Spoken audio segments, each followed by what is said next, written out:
You've got the award-winning In-Wheel Time Car Talk Show coming up. AMC. Remember that brand? Yep. Author Patrick Foster has a new book, and everything you wanted to know.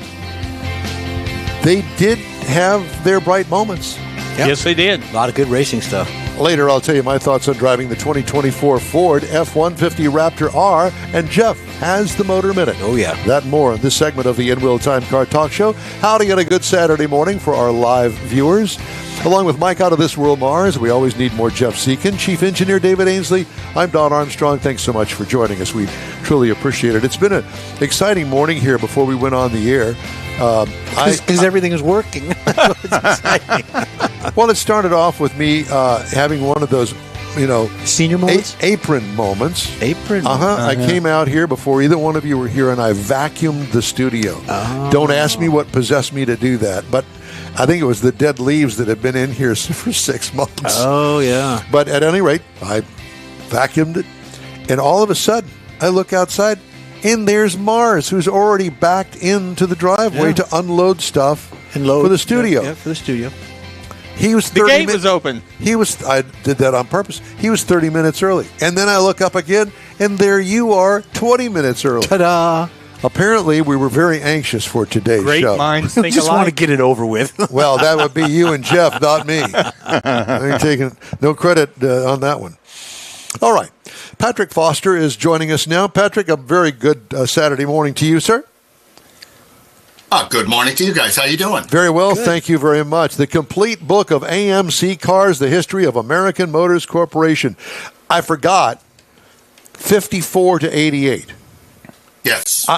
For whatever reason, I thought that American Motors was before that, but it was Nash before that, was it not?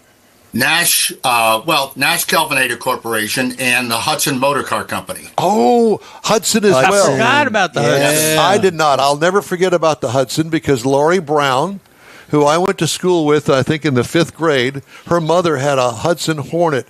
And when she took me to school, I was never so embarrassed, and I slouched down in the back seat, not that you could see me anyway in that great big beetle-looking thing, and I was always embarrassed by it, but that's my memory of the Hudson Hornet. Look at that. Yeah. Hudson was an amazing car. They had a really good performance reputation in the 20s and 30s, and then they regained it in the 50s with the Hudson Hornet. They dominated NASCAR for 4 years in a row. That's that's another thing that I do remember, those early videos of film, actually, of NASCAR on the sands in Daytona, and who was up front? Was it Tim Flock? Is that who it was? Tim Flock. How did I remember that? I don't know. Marshall Teague was a big winner with that, and in that period, 51 to 54, if you weren't driving a Hudson Hornet in NASCAR, you were not getting any money. What did they do? Were they straight sixes? Yeah, they had it was a 308 straight six, flathead, no less. Yeah. But what made it so good was the car sat almost a foot lower than other cars. That's right. Step-down body style that every car has nowadays, but they were the first one. And it was a simple thing where an engineer said, hey, we've been welding the floorboard onto the top of the frame rail. Why don't we weld it to the bottom of the frame rail? Because then we're going to get more room inside the car. And that lowered the car so much that the car outhandled anything on the road. Nothing could catch it except on a straightaway. An Olds V8 could catch it on a straightaway, but they couldn't keep up with it in the corners. That's really cool. What a great story that is. And then 54. You got this Hudson Motor Company and Nash, and they were two of the largest independent American automakers. I do remember very distinctly in my early childhood the Nash Rambler. Mm-hmm. Yes. I think that it wasn't because of the styling. I think it was the name, the Rambler. Yes. Yeah. Yeah. Historic name. It had, another car had that name years before and was very famous. But the thing about the Nash Rambler was when we exited World War II, anybody who wanted to buy an American car had pretty much one choice. You could get a big car, and that was it. And Nash Motors said, we're having all this suburbia is opening up. People are moving out of cities, and housewives all of a sudden are not going to be able to walk down the street to the butcher shop or the grocery store. They're going to need their own car. So they came up with this smaller car that was much easier to handle, and it sold like hotcakes. It was just amazing because back then the Rambler was just known as a smart car for very intelligent people. So when did the transition take place from Nash, Kelvinator, Rambler to AMC? May 1st, 1954. That's when American Motors was formally established, but they had been in discussions for over a year, and the decision to merge had been made earlier. And it was all because Henry Ford II, in 1953, mid-1953, he made a vow. He said, I am going to make Ford cars the number one selling car in America, or I'm going to kill the company doing it. And he started shipping cars to his dealers without orders. He would just send them, 50 cars and say, you got to sell these because we're going to bill you at the end of the month. Oh, boy. And Chevrolet, of course, had to go in with that. Plymouth did too. And everybody, the low-priced 3 cars were selling like crazy, and it killed the independents. Nash, Hudson, Packard, Studebaker, Willis Overland, they got creamed by this. And it was known as the sales war of 1954. So the only choice that they all had was to money. merge. That was it. Yeah. So Studebaker merged with Packard. Willis Overland had a unique situation in that they had the Jeep, and there was nothing on earth that could compete with the Jeep. Right. They were okay, but they stopped making automobiles. Well, let's talk about your book, the 54 to 88 portion of AMC, which is a homologation of several brands, but they really came into their own, I think, in the 60s when the competition heated up among Chevrolets and Fords, namely Camaro and Mustang. Yeah, they had a president in 1964, Roy Abernathy, who ran this commercial that said, the only race that American Motors is interested in is the human race. And, they were plugging this economy, sensible car image just as the muscle car market was taking off. And it killed them. It really hurt the company very badly. Finally, in 1968, they were able to field the Javelin, and a few months after that, the 2-seat AMX. And that really started to change people's perception of American Motors cars. You see, there were 4 big American car companies, and of those 4, only 2 could field a 2-passenger sports car, Chevy with the Corvette and American Motors with the AMX. So AMC got this image as, this is an innovative car company. They're able to do something that Ford and Chrysler couldn't even do. Wasn't it a day late and a dollar short, though?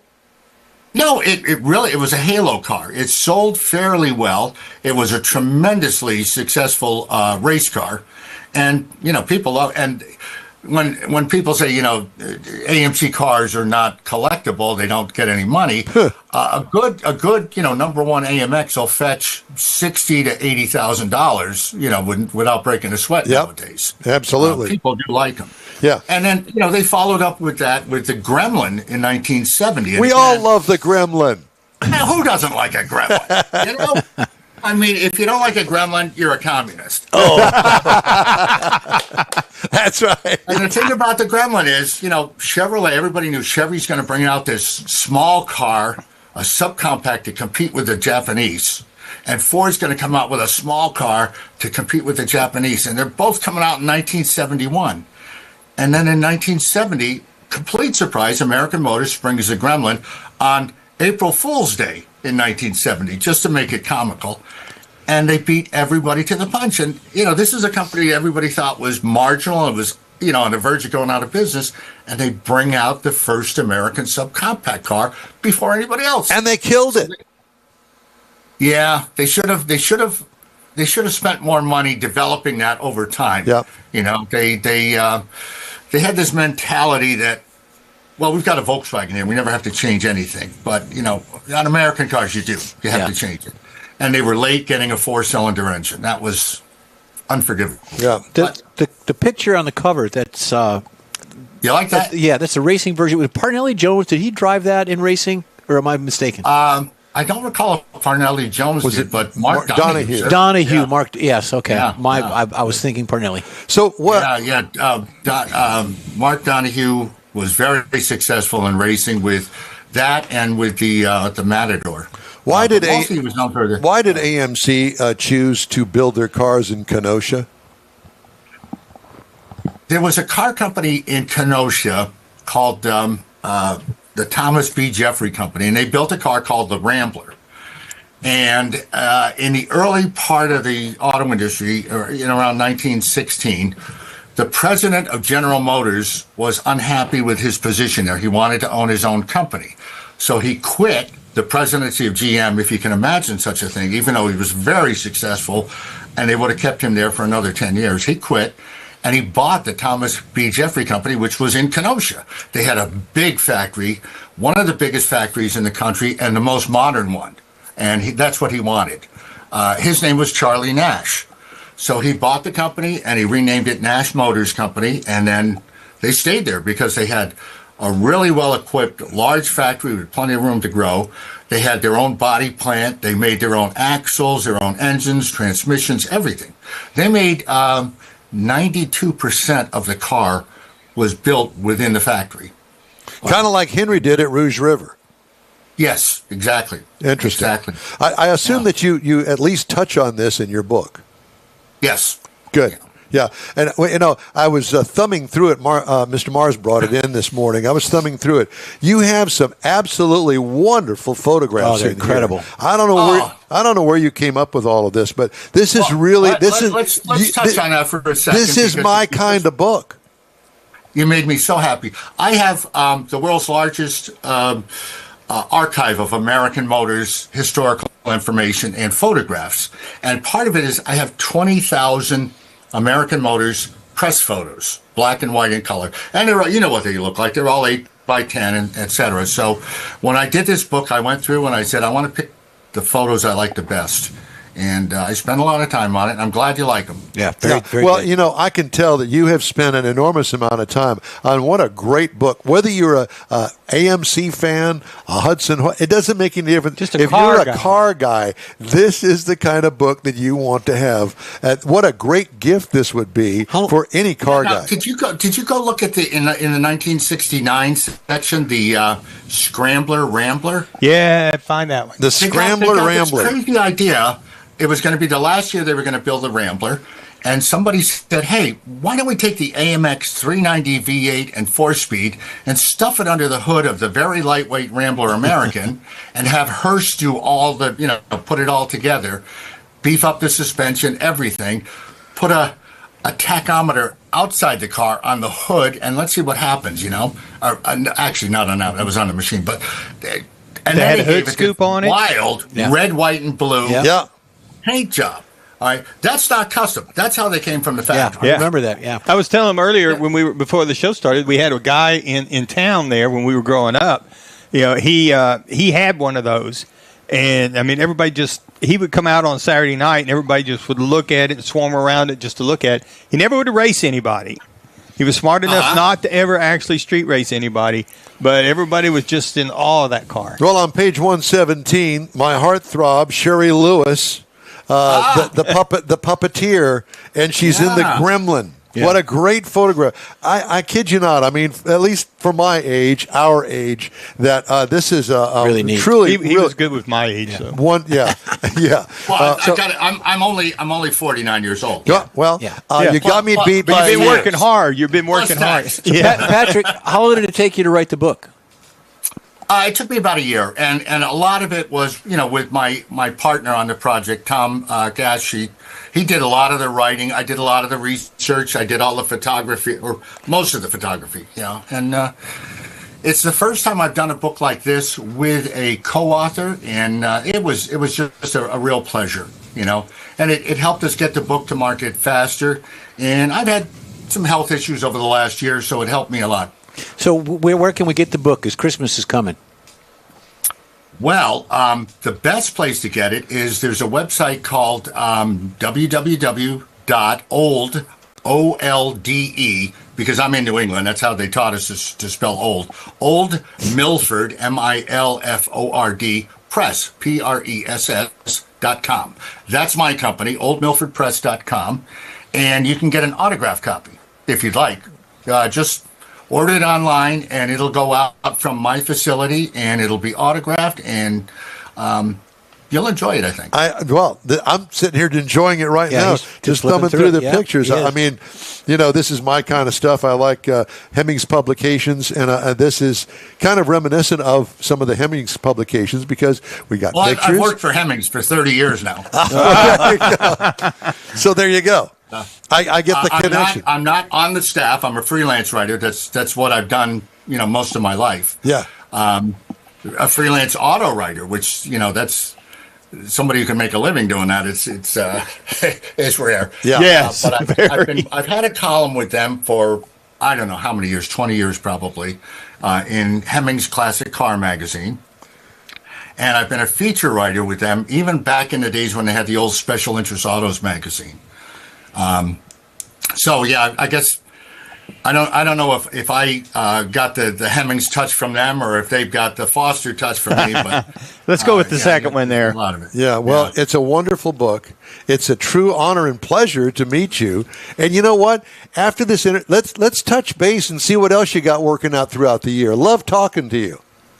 Okay, well, I have written. This is my 35th book, and they're all about cars. You know what? I think that what we need to do is just let you pick and choose, and here's what we're going to talk about the next time you talk to us. You just pick and choose. That's a good idea. I like that idea. Okay. Well, we appreciate it. Thanks for having me on. Patrick, thank you so much, and enjoy your time. Has it turned fall up there yet, or is it still hot? Yes. When we're done with this, I have to go out with the John Deere and pick up leaves. And I've got leaves that are up to my knees. Yeah. Well, it's that time of year, and lucky you. At least you got a change of seasons up there. Patrick, thanks again, my friend. It's great talking to you. Okay, thank you. Thank you. AMC Cars, American Motors Corporation. That is very cool. Love interviews like that. Okay. Hey, you can catch the In-Wheel Time Car Talk Show 24/7 through the In-Wheel Time app. Be sure and download it if you haven't already from the App Store. We also stream our weekly show on Facebook, YouTube, and InWheelTime.com, and podcasts available from your favorite podcast provider. The In-Wheel Time Car Talk Show will continue right after this quick break. Free tacos again at the Tailpipes and Tacos pre-holiday cruise-in. It's been a while, but the popular Tailpipes and Tacos cruise-in returns to the Lupi Tortilla Tex-Mex in Katy, Saturday, November 16th. Bring a new unwrapped toy and get a free breakfast taco. Toys will be donated to Toys for Tots and Houston Children's Charity. Get to the best and one of the last cruise-ins of the year. Tailpipes and Tacos, Saturday, November 16th, 8 to 11 a.m. Cruise in, donate a new unwrapped toy, and grab a free Lupi Tortilla breakfast taco. Tailpipes and Tacos only happens at the Lupi Tortilla Tex-Mex in Katy, 703 West Grand Parkway at Kingsland Boulevard, just south of the Katy Freeway. It's the end of the year car show season, and what better way to celebrate than with a free taco and camaraderie at Tailpipes and Tacos, Saturday, November 16th, 8 to 11 a.m. The In-Wheel Time Car Talk Show will be there too. Bring a toy, get a free Lupi taco, and feel good about heading into the holiday season at the Lupi Tortilla Tex-Mex in Katy. Is your car ready for that all-important holiday road trip? Gulf Coast Auto Shield is having another car social Saturday, December 7th, and you're invited. Bring your car, truck, or SUV and find out what it'll take to get that thing looking new again. Gulf Coast Auto Shield is your one-stop shop for paint detailing, coatings, window tint, clear bras, camera installs, and wheel repair. The car social is your opportunity to get a tour of this state-of-the-art facility located at 11275 South Sam Houston Parkway, just south of the Southwest Freeway. Join the car social Saturday, December 7th, 9 to noon. Talk to other owners and see how good your car can look on the road trip to Aunt Mary's. She'll want that good-looking ride in her driveway, I promise. Put it on your calendar. The Gulf Coast Auto Shield Holiday Car Social and Road Trip Get Ready. Saturday, December 7th, 9 to noon at 11275 South Sam Houston Parkway, just south of the Southwest Freeway. The In-Wheel Time Car Talk Show will be there too. We'll see you then. Welcome back to the In-Wheel Time Car Talk Show on this Saturday. It's already November. Yeah. Now we've got Halloween out of the way. It's straight on to the holidays and 4th of July. Autorama and Thanksgiving. It's all coming up in just 4 weeks. Yep, sure is. Yeah. Hey, the In Will Time show has more remote broadcasts lined up during our fall tour, including the Hemi Hideout Open House. November 9th. That's next weekend. We're going to be at the Hemi Hideout. And if you want to get in, all you have to do is go to HemiHideout.com and sign up. Tell them that you're coming. Tell them how many people are coming. Bring $10 per person to get in. It's a 2-hour open house for anybody and everybody. And I encourage you to go, especially if you've never been before. And it's cash. Cash money. Yep. Tailpipes and Tacos, November 16th. That's the following weekend. And Gulf Coast Auto Shield, December 7th. You just heard that commercial. We hope you'll stop by the In Will Time remote broadcast booth and say hello. Time now for Jeff's Motor Minute. What you got today? Well, what I've got is we've had a lot of hurricanes and a lot of floods up in the east part of the United States. Be careful when you buy a used car. That's coming out there. There's a lot of talk about that. Ask to see the title if they have one. Check the vehicle history report if you're buying a used car from that area. Use your nose. If you're getting in the car, smell it. Make sure it doesn't smell musty or like a wet animal. Or Don Armstrong. Check the dashboard. Make sure all the lights work. There's no warning lights, no check engine lights are on, anything like that, because that's a sure sign that something's going on. Pull the carpet back. If the carpet feels wet and the jute underneath it is wet or it's moist or smells, be aware. Check the interior spaces. Check underneath the doors if you can. Pop the hood. Hit the road. Take it for a ride. And if all else fails, take it to a mechanic. Take it to someone certified that you trust, AAA, something like that, to make sure that you're buying a good quality car. But they're out there. We've got a lot of flood going on, a lot of stuff on the East Coast and up the central part of the United States, so be careful. And even here, because, if they don't sell them on the East Coast, chances are there's going to be somebody here that's going to buy them and put them on a used car lot. Exactly. And you'll never know. Mm-hmm. All right, time now for this hour's car review. Don Armstrong had a chance to drive the 2024 Ford F-150. Yeah. This is the one. This is a truck that is a desert racer and street guys, the Raptor R 4x4 Super Crew. Now, it's classified as a regular pickup truck, not full size, but it's got a wider body, and it's got Raptor styling, front and rear. You can tell this is a lot different than a standard F-150. Seats 5 was revised in 2023. Exterior features Raptor-specific wide body panels, grille, skid plate up front. Wheel well extensions add to the great-looking style that the vehicle exudes. Dual exhaust, under bed spare tire. You don't see too many of those anymore. Graphics, you can either have them put on there or not. What I liked about it, the stance. Those great big huge tires on the smaller wheels. I love that look. That's not outside of the wheel wells. Even like the raised hood treatment on this. And I usually don't like these sort of things. It's huge. It's like driving a house. I mean, it takes up the entire lane on the freeway. Use all of it. Eh? Yeah, it uses every inch. Interior highlights: Raptor-specific seats with Raptor badging embroidered on there. Great dash layout and 2 screens, both for the driver and for the infotainment system. Huge center console that converts to a desktop, which is really a cool thing. And you'll have to go to a Ford dealer and see how that works. It's kind of hard to describe, but imagine that you got your center console and the lid on it as the armrest. Then take it from the back, fold it open, and it folds into this great big writing pad, if you want to call it that. Desk. Pretty much. Huge center console, again, converts to the desktop. Lots of cubbies and storage areas throughout the cabin. What I liked about it, easy to use infotainment system, very intuitive. I think you'll like it. Blue Cruise self-driving was pointed out to me by the guy that delivered the truck for me to test drive, and I'll tell you, it is really cool. The changes that they've made to the Blue Cruise and on the Ford lineup, man, that thing works great. And I'm not really into all of that sort of stuff. I like driving. Right. Actually, hands on, yeah. Yeah. But, at 4 o'clock in the morning driving to work, you hit the Blue Cruise on it, man, the tollway is yours, and it maintains the lane without rocking between the stripes. It's good. So here's here's the motivation behind the truck. A 5.2-liter supercharged V8. Basically what this is the Ford Mustang GT 500 engine that they've transplanted into it. 720 horsepower and 640 pound-feet of torque. Gone is the V6 Raptor, glad to say. It just doesn't hold up to the image of the Raptor. Transmission, 10-speed automatic. Tow rating, 8,700 pounds. Haul rating, 1,400. 10 miles per gallon in the city and 15 on the highway for a combined of 12. Well, there you have it, ladies and gentlemen. Open up that wallet at the gas pump. I got 12.4 miles per gallon over 317.9 miles. What I liked about it? Herculean power. Oh, man. What could use improvement? Duh. Mileage. But you know what? It is so much fun to drive. With all that power right there at your right foot, you go, do I mash it just a little bit harder? I made the mistake. Kind of a mistake. I think Be a faux pas. in the bowels of my mind, it wasn't a mistake, but it's another story for another day. I let it downshift into second gear and broke the back tires loose. Golly. We'll have to edit that. Ride and handling. Beadlock capable wheels, 37-inch tires. Wow. Rear springs, long travel, special shocks, smooths out all the sinkholes on the freeway.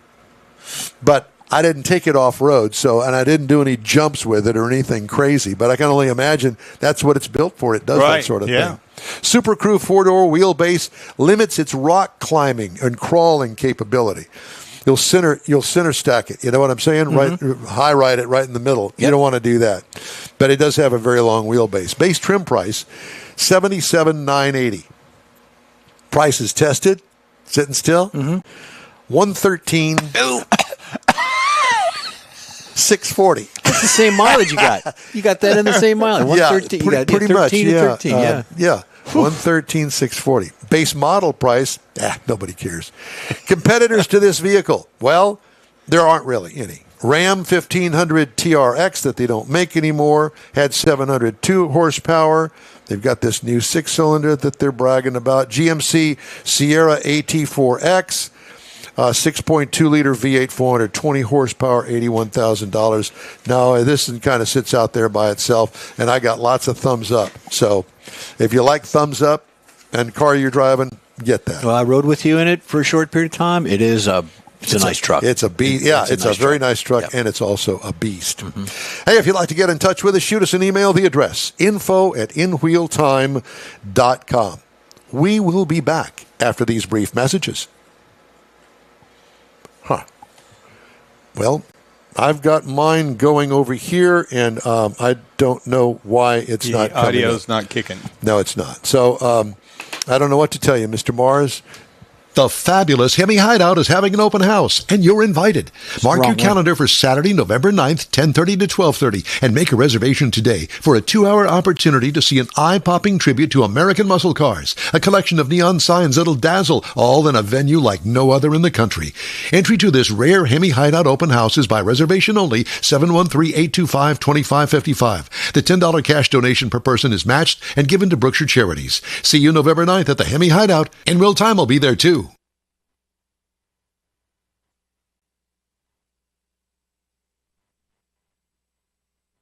Well, we were fiddling around with the commercials right before we went on the air. Mr. Mars was. Oh, great. I'm going to blame it on him. No, don't do that. Why are you over there? Because I wanted to hit that update button. Oh, you see Catherine Box on. Flava Flav, Farm Truck, and Asian are going to be there at Autorama. Oh, okay. Just kind of giving them the highlights. All right. Well, at any rate, so Mr. Mars is going to come over here and fix the commercials because they're actually very good. They are. Some of them I did. So they're extra good. They're extra delish. But right now, what? Nothing. I was talking about food poisoning. Food poisoning. My. Well, that's interesting that you should say it that way. All right. Well, now we're going to move right along and do something completely different. This is the world's favorite place to go for fun, intrigue, and informative car talk. It's the In Wheel Time Car Talk Show. Just ahead, we turn left to the West Coast and talk to our favorite car guy, Jack Nerad. Later, Jeff has the racing calendar. Mars has This Week in Auto History, and I'll get you caught up on the stories making automotive news headlines. Howdy, along with Mike Out of This World Mars. We always need more Jeff Zeek and our chief engineer, David Ainsley.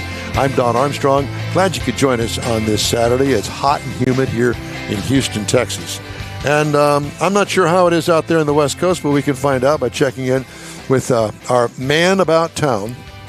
Always looking good out there with that little smirk on his face, like, what is he going to say next? He's got his fall shirt on. He's got nice fall Jack colors Me going Red. on. God, it's good to see you, my friend.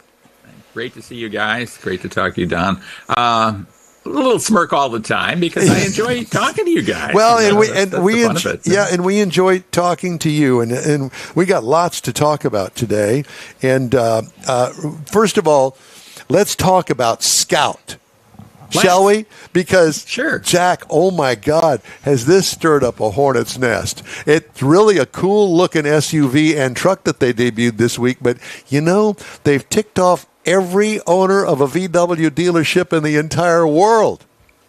It comes on the heels of Volkswagen having big-time trouble in Europe, talking about closing plants. I mean, there couldn't have been a worse time.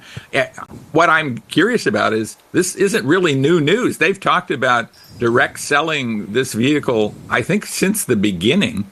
I guess maybe it just came home to roost, in the last couple of weeks as they did the Scout introductory event, and it became very real to Volkswagen dealers that they weren't going to get to sell this thing because they'd love to have that vehicle to sell. They'd love to have some vehicles that promise to sell well. Exactly. On their lots, right? So it's a big deal. Well, did you go to the debut? I did not. I was doing North American Car of the Year testing, and then oddly, I went to Texas, and I drove from Dallas, Texas, to Oxford, Mississippi, and back this past weekend. So that's what I was up to. Wait a minute, Dallas to Oxford, Mississippi. I did. Okay, and what was that about? My future son-in-law went to Ole Miss. We wanted to go to a football game. He lives in Fort Worth, as does my middle daughter. And so we drove from there to Oxford, Mississippi. Maybe he's running moonshine or something. Either that, or maybe it was some debut of the Bronco or some sort of vehicle that you were driving in the back roads where nobody would see. We did it in an Odyssey. I mean, we got a Honda Odyssey, which was a perfect vehicle for this, and it was our own personal Odyssey, really, in a couple of different ways. So, it's about 1,000 miles round trip. I know. Yeah. Did you try to make one leg in one day? I made both legs in one day. We left on a Friday. We went through Hot Springs, Arkansas, and saw Hot Springs National Park on the way to Oxford. And then after the football game on Saturday, we got up early Sunday morning and drove back to Dallas-Fort Worth. Nice. So you crammed all that in. Well, that's good. Good family event. Good. I was going to say, very good family event. But there's other things going on that we're kind of interested in your take on some of the things that we teased in our open. NACTOY. North American Car and Truck of the Year. What are you doing with that? Well, as I mentioned, I was doing NACTOY testing, North American Car, Truck, and Utility of the Year testing in Ann Arbor this past week, and it was fascinating. I turned in my final votes to choose the finalists. We're going to announce the finalists at the LA Auto Show in about 2 or 3 weeks' time. I guess almost exactly 3 weeks' time. Can you tell us what you drove? I was going to say, yeah. Can I tell you what they are? No, what you drove. Oh, I drove a ton of stuff, actually. I got a lengthy list here. I drove more than a dozen cars. If we want to go down the list of cars I drove for North American Car of the Year, I can certainly tell you what they are. And highlight them. I mean, anything that really stood out? Yeah, several stood out. I think the Toyota Camry really stands out as the value. They're all hybrid now. The range and fuel economy is just amazing. So the Toyota Camry certainly stood out to me. Is that the PHEV? I'm sorry? Is that the PHEV? Mm-hmm. It was the hybrid. Yeah. I had that last week, and it was what I agree with you. And all Camrys this year are hybrids. So I did not know that. Yeah, you can't get a normally aspirated Camry these days. So And like I say, fuel economy through the roof. I think 40 plus miles per gallon. Yep, I got 41. Range like 600 or something like that. 600 miles of range on a tank full of gas. So that's pretty cool. The Kia K4 was there. We're starting to see that advertised nationally. There are very few of them out there, though. And that is their replacement for the Kia Forte. So that's cool. Fiat 500e, the all-electric Fiat 500. How was that? It's good. The difficulty with that vehicle is range. Yep. It's only got maybe 150 miles of range or something like that. It is meant as an urban vehicle. I think it's a lot more appropriate for Europe than it is for most of the United States, certainly for Houston or Texas. Yes. And I drove the new Porsche Panamera. Just an amazingly wonderful vehicle. Probably not going to be North American Car of the Year just because it's so expensive, but it is absolutely terrific. So, a good lineup of new cars, very important ones. If I didn't mention the Honda Civic Hybrid, I should have, because it's also a contender there, and I think deserves a lot of credit. Again, these hybrid powered cars, I don't know how you guys felt about hybrids. I was thinking long ago when I saw hybrids that typically we were going to see going forward, they would just install hybrids as a matter of course. It wouldn't be anything particularly special. It would just be that's how the cars are equipped, because the fuel economy benefits and the added cost to get those benefits aren't very great. So I think those are terrific additions. Well, I know it's been like you. It's kind of surprised me in the fact that they seem to be the perfect fit right now, because I know that the government and everybody is trying to push all these electrics on us, and guess what? They're not selling, as you well know, not to the amount that they had predicted. But these hybrids, man, it's a nice in between. And if you've got like a 3-year lease on one, I think that would be actually pretty perfect, because they're not as expensive as electric. You don't have the problems with trying to find a station that's working to get it plugged up. And then also range is, like you said, on the Camry, 600 miles on a tank of gas. I'm all for that. Yeah. I could have done that drive from Dallas to Oxford, Mississippi on one tank of gas. Yeah, and that Camry scoots. I mean, there's nothing slow about it. No. That's the other benefit of hybrids, is you get that immediate electric torque from that electric motor, and it comes on immediately. Right. And so it feels pretty peppy. Let's see. I also wanted to talk to you about AI. All of a sudden, here in the past couple of weeks, there's been this explosion of stories on AI and the automotive industry. In fact, I read one this morning about robotics, the actual humanoid-looking robotics that they're thinking about putting in. I think it's the BMW plant in Germany. I'm sure you read the story. And I'm going, well, why is this all of a sudden news? Because to me, all of our plants are somewhat AI, and I don't understand. Is this kind of like politics permeating the? Well, I think there's been a lot of concern recently expressed by people, and obviously we're in a big news time right now. Yes, there's a lot of concerns about a lot of things, right? Expressed, and I think emotions are wrought about a lot of different things.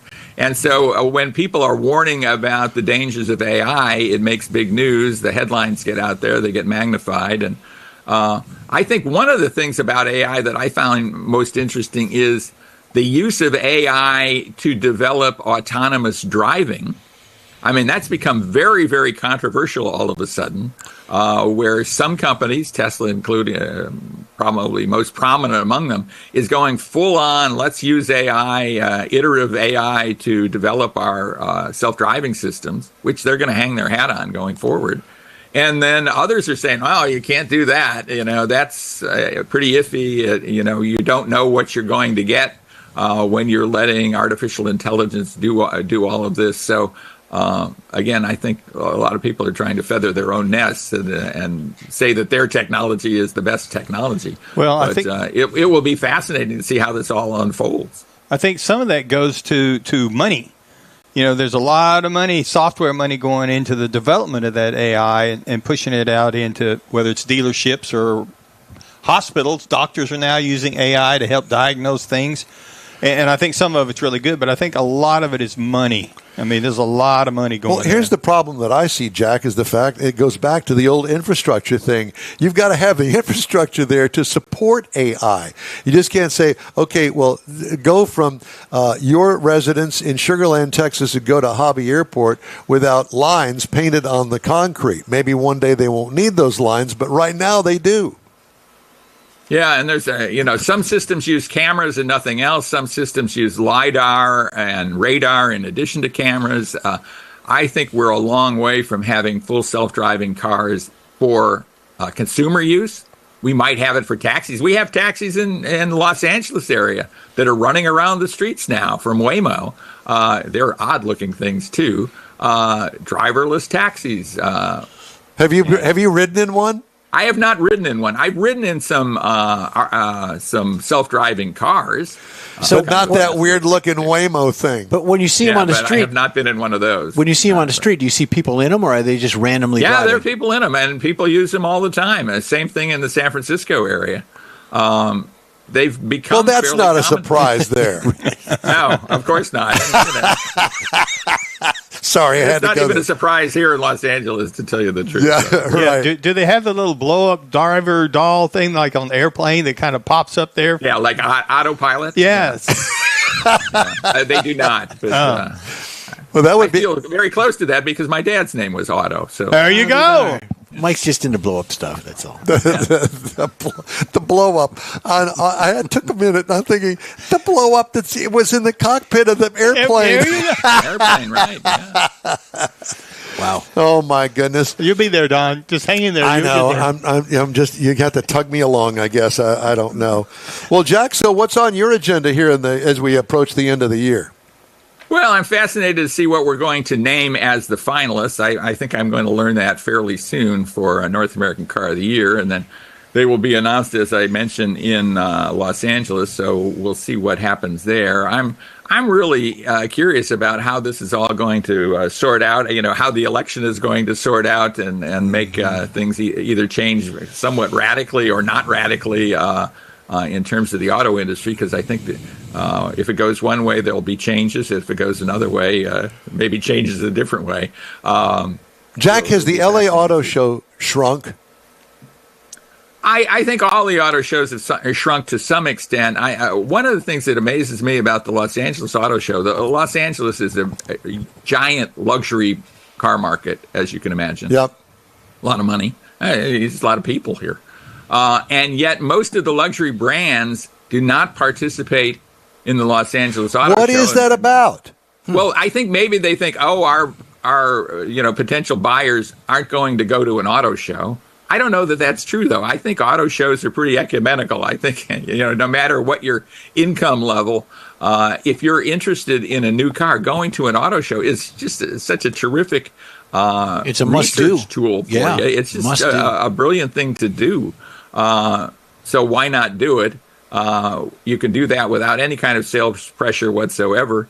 Sit in a bunch of different cars and just see what they're like. So I think it's very short-sighted, but that's what we're seeing out here. Interesting. Well, we don't know what this year's Houston Auto Show is going to bring, but I know that they've certainly had their difficulties in getting manufacturers here, because typically we've always fallen right behind the heels of either Chicago or Detroit or some of the other big shows here in Houston. And, we are the number 4 market in the United States. And you'd think it's a giant market. Yeah, and you would think that everybody would be anxious to line up. If they don't have their A display, how about the B display? But I think that the auto manufacturers pull back on the car show thing prematurely. I really don't understand why they did that, because you'd think in a down year, and I'm an advertising guy from radio and television, and when sales are down, that's when you spend more money on advertising. Well, a lot of it had to do with COVID, too. Some, A few yes. years ago. That's when all of it started. That's Well, when all it of did, it started. but still, I don't think that was. Well, they're hanging on to that. Well, Putting their hat on and that. some of it even started before COVID Yeah. too. There was less emphasis on auto shows, and I think for the consumer, for the typical potential car buyer, just for a fun family outing on a weekend day, it's just a terrific thing to go to a car show. Do you think that the upheaval in the auto industry right now, with too much inventory and plants being shut down? I see where the F-150 electric truck, they've shut that factory down for a while. Do you think that that is going to really have any effect on dealers and displays and sales? Well, I think so. And I think we're going to see some new brands come into the market. We talked about Scout. I mean, there's a lot of tumult in the industry now about the Chinese and what could happen if the Chinese start making inroads. And of course, there's a very strong talk about giant tariffs that would keep the Chinese manufacturers out. I was just looking at what's going on in Mexico. And there are 18 Chinese brands on sale in Mexico. I did not know that. And BYD, they have almost 10% market share in Mexico. And this company called BYD, oh my God, they're making beautiful cars. It's all Chinese. It's all new to me. Yeah, amazing stuff. And I think they just overtook Tesla, if I'm not wrong. I think I read this recently, in terms of overall revenue. They're just kind of doing extremely well, and that's without really playing in the North American market at all. I guess they're in Mexico. Jack, before we let you go, I want to talk about this new book that you're working on. What? Yes, I am working on a new book. In fact, it is liable to be out. I believe it's going to be published right before Thanksgiving here. It is called Only One Thing Stays the Same. It has a cover that's very similar to my previous book, most recent book, Dance in the Dark. That seems to work for me. It is another crime thriller, and I'm really excited about it. I think it's a cool book. Next thing, they're going to start making movies of your books. I hope so. Me too. They'd be pretty good movies, actually. I think they'd be pretty good movies. They could be good movies. Jack, we love talking to you. Thank you so much. It's a pleasure and honor, and we hope that maybe we can touch base before the end of the year. I'd love that. And happy Thanksgiving to you guys. You too, sir. Early, and we'll look to talk with you soon. Take care. So much. All right, thank you. Jack Nerad, automotive journalist and author. Good buddy out there on the West Coast. You got to have police chases and love scenes in his movies. And I'm thinking you ought to get Brad Pitt to play me. I almost couldn't say it. It's so ridiculous.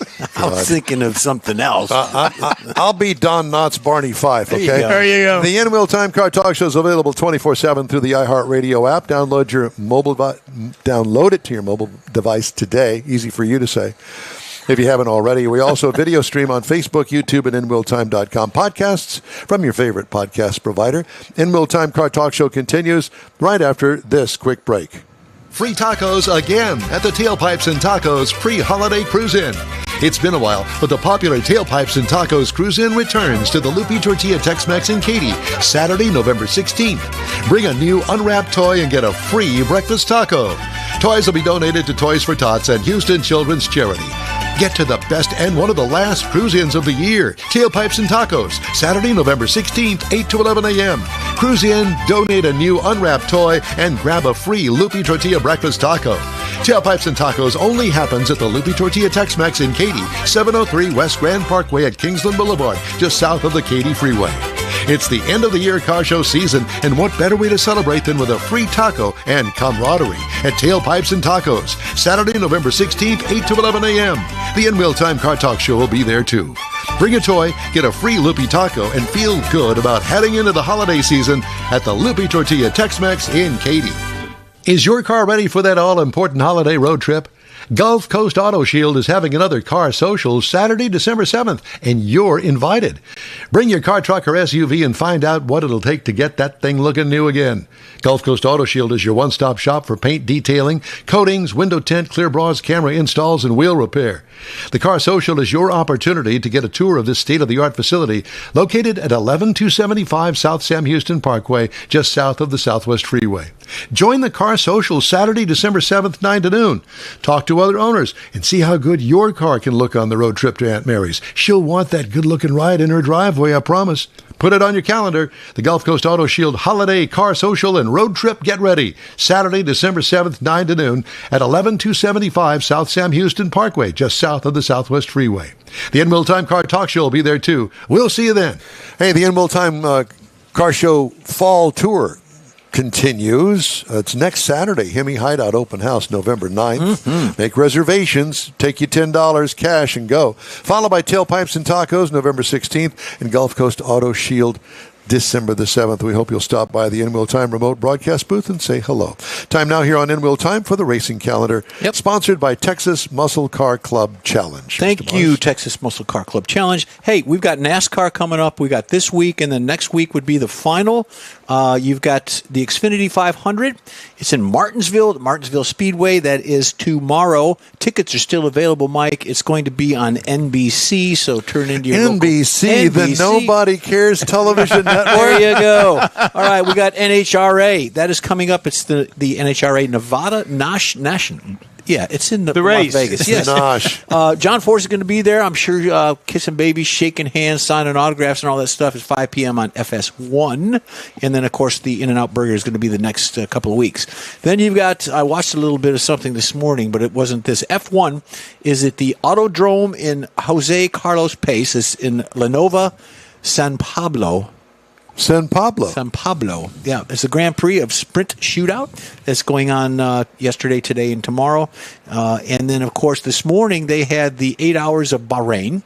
The hypercars, and I want to bring this to you. This is hot off the press here. Cadillac was 10th, and that was at about 7:30 this morning. It runs till about 2:30. And then that is in the hypercars. The LMGT3, which is the Corvette class, they're in place 1 and 8th, running right now. And that's the FIA WEC, which is the World Endurance Challenge. So that's going on right now as we speak.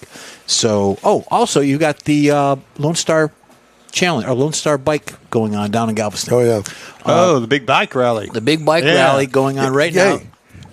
Try to get over to Bolivar this afternoon, going through Galveston. We played there a couple of years ago at the Huli Huli Hut down on the Strand, and it was a nightmare taking cars down there to unload your equipment. Everything's bikes and three-wheelers. What a mess. Kathy was freaking out and all that good stuff. But my buddy Bruce West is down there. He's at the Lone Star Bike Rally. He's driving his Screaming Eagle Fat Boy. On his Harley. He's got it all duded up. I think he put new tires on it. So Bruce has had some health issues. He's back on the bike. So go for it. Way to go, Most of the locals that go down there, they go down there and they park at the ferry. Mm-hmm. They walk on the ferry right across, call Uber me down to wherever they want to go. And they don't drive their cars What's over that there. bar down there, that bar that you used to hang out in? Is it still open? The Tiki Bar? Hut. The Tiki Hut. Yeah, it's still there. The Tiki Hut's still there. It's still there. Yeah. How many times have been flooded this year? Only once, I think. Only once. God. Count them on your Tiki. Okay. Yeah. All right. Time now for Mr. Mars' Auto History Review. I had a couple of 3 things, actually, I found this week that I thought were really, really interesting. And the first one we're going to start with is October the 27th, 1937. Now, a little backstory on this one. With the intent to build the ultimate automobile, Cadillac, Jeff. I know it. They started developing a new multi-cylinder car in 1926. It could be more powerful and smoother than any luxury vehicle on the market. Their efforts were involved introducing the 452 cubic inch V16 powered Cadillac chassis in 1930. Man, I love it. Now, each Cadillac 16 chassis received custom coachwork that the buyer could choose, either get it from GM and have it installed, or the customer could order the rolling chassis and take it to whoever they wanted to have the coach builder of their choice put it together. That's cool. There were multiple members of British and Indian royalty went this route. Now, by the end of the first year of production, they had built 2,500 Cadillac 16s that went out to wealthy owners. Now, of course, the Depression kicked in. Sales dropped immediately, so they ended up that year only 750 V16s built in 1931, 300 in 1932. So by 1937, they only built 49 units. So Cadillac then moved on to plans for a second generation of the V16, which debuted on this day, October the 27th in 1937. The new cars had a slightly smaller engine, only 431 cubic inch, Jeff, but they still produced the same 185 horsepower. And they weigh 1,050 pounds for the motor. Wow. For the motor. For the motor. Wow. Got 8 headlights. Yeehaw. Amazing. I like it. So October the 30th, 1911, Little Motor Car Company is founded, which later becomes part of Chevrolet. Now, the Little Motor Car Company founded in Flint, Michigan by William H. Little, a former Buick executive with backing from William C. Durant, who is the co-founder of General Motors. And his cousin Tiny. Tiny. Little and Durant wanted to create an affordable yet high-quality car to compete against the Ford Model T. Now, this is known as the Little 4 was their first car. It was a new compact equipped with a 4-cylinder engine that would appeal to budget-conscious buyers, relatively inexpensive, targeted to a different customer than the Buick and Cadillac that GM was pushing to. And but it had a relatively short lifespan. By 1913, William C. Durant saw the potential of merging the Little brand with his next venture, Chevrolet, creating a stronger competitor against Ford The big brand. with vehicles that combine the value-oriented appeal of the Little Motor Company with Chevrolet's performance capabilities. So the consolidation allowed Chevrolet to produce a broader range of vehicles, established it as a major competitor in the industry, particularly against Ford, and it helped Durant regain control of General Motors, which is a different story how all that worked out. Now, the third story I found that was rather interesting, we've touched on this before, October the 31st, 1957, the Chevrolet Impala is introduced. Now, or it's announced. The car would premiere. It's the top-of-the-line Bel Air for 1958. I always thought that it was a standalone brand in 1958, but it wasn't. It was more of a trim level on the Bel Air, and it could only be had as the coupe or convertible.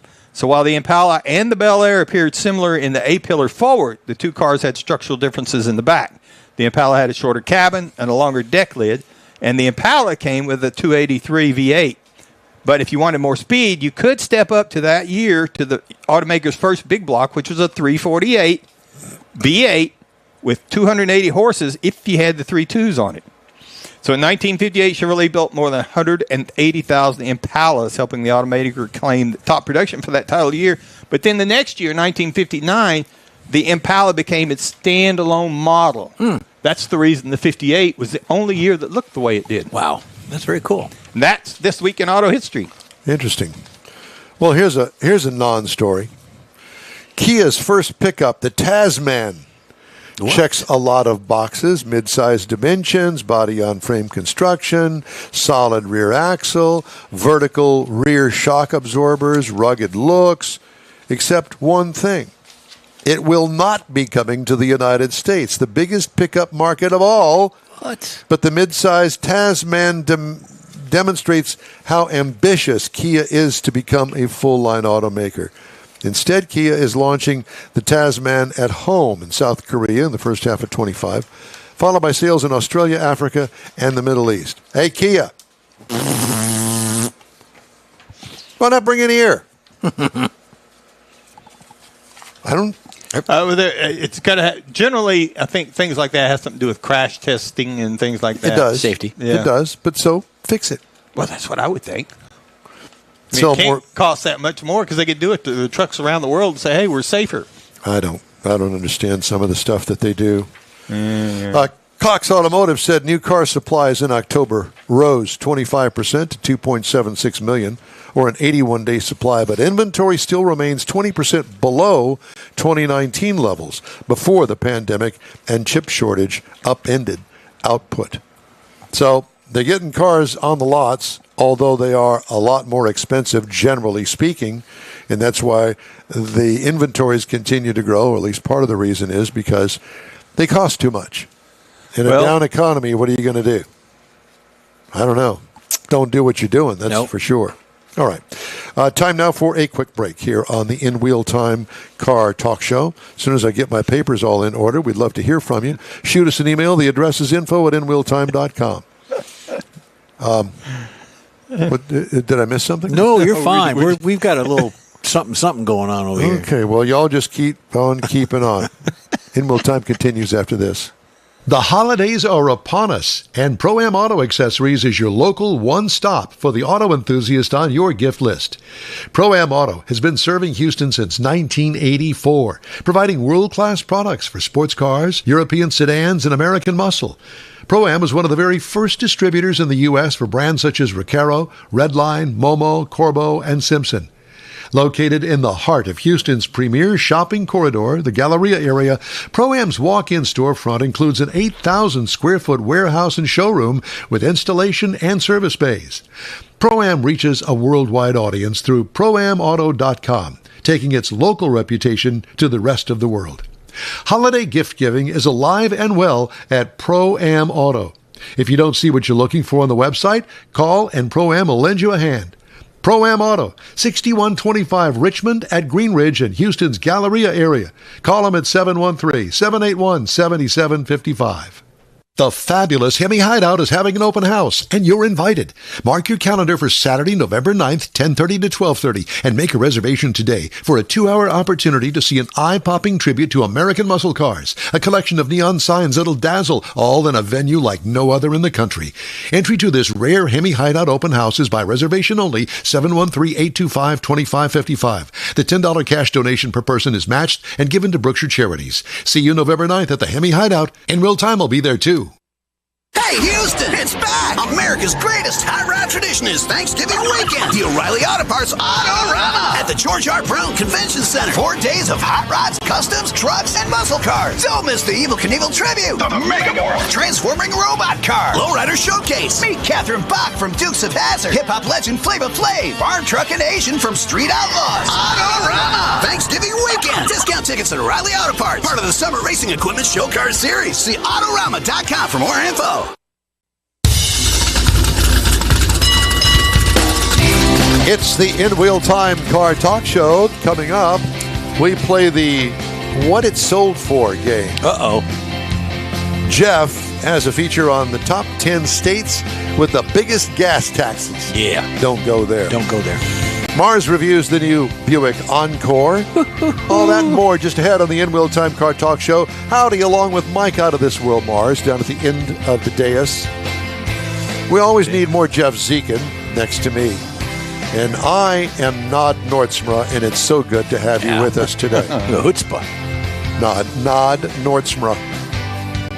Okay. My old friend Roger Bateman gave everybody in the newsroom, years and years ago, their new name, which was backwards. Nod Don Nordsma. Armstrong backwards. Clever. What would yours be? His Eminence. Fedge. Fedge. Yeah. It starts with an N. Yeah. I don't know. Think about it. Yours would be Ram. Mars for Mars. Mars. Oh. Ram. Backwards. Come on, Mars. Play the game. I was looking at Michael. I was like, how am I going to get that out of that? No, I'm not Mike. It's too. Michael's way too difficult. Yeah. Yes, I understand. Couldn't help you on that. Play along at home if you can figure that out. Yeah. You'd have to just spell it out. That's There what you we go. did. All right. Phonetically. So why don't we start with some recalls? We always have recalls. Okay. Honda's got a bunch of them for the 2023 through 2025 models, Accords, Civics, and hybrids. High-pressure fuel pump may leak. Now, that's not a good thing. You're going to have that fuel pump going kind of like one of those sprinklers that you use for your front yard. Okay. High-pressure fuel pump. Well, as opposed to the low-pressure fuel pump. Well, yeah, like you used to have on your Chevy Straight Six. Like a drip. Well, yeah, but I mean, it wasn't much. You would know about that. Toyota Motor Engineering and Manufacturing is calling the Toyota Sequoia Hybrid, the Tundra, and the Tundra Hybrid for 24 because of damaged tire sidewall. What? That's what it says. They're scraping the curbs on coming off the assembly line? Well, tires are made with a rim protector built in, but that doesn't always work depending on your velocity going into it. Yeah, your velocity, that's right. Loss of steering from the front control arm because of separation. That's not good. Martha, I ain't turning the car the way it's supposed to go there. We don't know what happened. Hands on the wheel. Like driving on ice. Mm-hmm. Yeah, so there's that for the Ford Bronco 24 to 25. Mustang Mach-E. Loss of power brake assist. I assume you could still stop it without the power. The booster, maybe? And more damaged sidewall on the Mercedes-Benz AMG GLB 35 and the GLB 250 for 2025. No, What? So it's a recall because the tires have damaged sidewalls. Scraped something. I guess that it must have been some sort of manufacturing Could be, defect. yeah. But how did it get out of the tire manufacturing facility and then how did it get out of the onto a car? Those things and then happen. get out of the assembly factory, and then how to get to the dealer, and how to get out of the dealer. Apparently, it didn't go pop. It might have a flop, flop, flop, flop, flop on the tire as you roll down the street. I don't know. Somebody would Belt say, separation. "Ooh, there's a new set of tires. That's $1,000 that they could have sold." Well, That just listen. never mind. There was I'm on a Corvette forum, and so I get these notifications. And somebody will post on Facebook, because I'm on that thing too for Corvettes, about problems that they're having with their C5 Corvette. I didn't sign up for all the other ones, just the C5. And somebody has had this whole thing about tires. What kind of tires should I buy? Well, there's only so many that are available for that size on that car. Right. And man, some of these guys are really passionate about, the Nittos, the Michelins, the Goodyear, whatever it is that they're into. Oh, don't buy that other one. That thing's not worth a darn. Really? Why not? I mean, it's truly amazing how passionate they are about a brand of tire. I guess back in the day, way back in the day, I was a Goodyear guy. Then I wised up and went, I'm not getting the wear on this tire that I should. And I paid a lot of money for it. So, Well, my dad worked at Goodyear, so he got a little bit of a discount. So we were all Goodyear. People till he retired. And that's when I learned, Michelins are pretty good tires too. Yeah. what do you think, Jeff? You're the tire guy. Michelin was the go-to tire to fix all your drivability issues Why was that? because it was a high-quality, high-engineered tire, and they stood behind it. Yes. And they're still. I was going to say, I think that they still do, don't Well, they? they still all of them do, but it used to be there was a big variance between the quality of, say, like a Uniroyal, Goodyear, Bridgestone, and then there was a big gap up to the Michelin brand. That gap has now, over the past, I would say, 10, 15 years, has gone to like a little pencil-thin line. There, in that pencil-thin line is all the quality. So it used to be a big difference. There was a big differentiate. So let me ask you this. Speaking of which, you can go the good, better, best route, and I use that as an example because most of the time I always check with discount because typically they have the best price and you can get there and have it done, no hassle, all that stuff. And they carry a good, better, best line. Yeah, and so the good is usually some brand that I've never heard of. Theirs, I assume. Yeah, house brand. Yeah, house brand but it's made by, I would imagine, the same manufacturers that manufacture everything else. A perfect example is you've got, say, a Goodyear tire, and you're at a Discount Tire or maybe a Goodyear store buying that tire. There's slight differences because Goodyear manufactures for their premium brands, which are the Goodyear stores, and then maybe a Discount Tire, and then below that would be a Walmart or a Sam's Club or one of the big box stores like that, Right. where they don't put an emphasis. Maybe the tread pattern is a little different or the sipes are different. That's the way they engineer the tire. If you're going to buy a premium tire, we're going to give you the whole shoot Shebang. match. And then if you want to carry on to that or get on the coattails, well, we're not going to give you that because that's a proprietary, that word, for that brand. So we're going to back off a little bit of the engineering, maybe change this because there's trademarks and things involved in that. So you can get a Goodyear from a lot of different places, but it's not quite the same Goodyear. So if you Same want thing with- if same you thing want with the a big, Bridgestone. you want the big Goodyear. Go to a Goodyear store. Go to a Goodyear store. Michelin, go with someone that actually deals with Michelin, not just, hey, I've got a Michelin, I got a Bridgestone. They're carrying all the varieties, like a grocery store carries all the brands. Right. That's good if you want to do that. I mean, it's all affordability, your budget. I like to refer to it as no different than going into the cottage cheese department at H-E-B. There you've got the Borden, there you've got the H-E-B, and then you got the Hill Country Fair. Yeah, you got all that stuff, And it's price Tier 1, Tier 2, Tier 3. And then It's all occasionally something cottage goes on cheese, sale, mhm. and the manufacturers still have the ride and drive free for 30 days. If you're not satisfied in the 30 days, bring it back. We'll change out the brand. We're not going to upgrade you because if we do that, you're going to have to pay more. But they'll put you in a like brand of that tire for that price. They still do that. I didn't realize that. We always had to go to the Goodyear store because that's where they honored the Goodyear discount for the yeah. employees. And so that's just what we did. I didn't realize that we were actually getting a better tire Right, per well, se, or a different tire than if we went to I look discount. at it as a better tire. So other folks don't. Other folks look at their pocketbook, which is fine too. I used to be a big fan of buying what came on that car. But over the years and seeing how the engineering and seeing how all the manufacturers work and the retail side of it and what people really want to afford, it's not necessarily true anymore. Well, if you go to the Goodyear store, though, let's say you've got a 2015 Impala. Mm-hmm. Did they make that in 2015? Anyway, you got a 2015 Impala.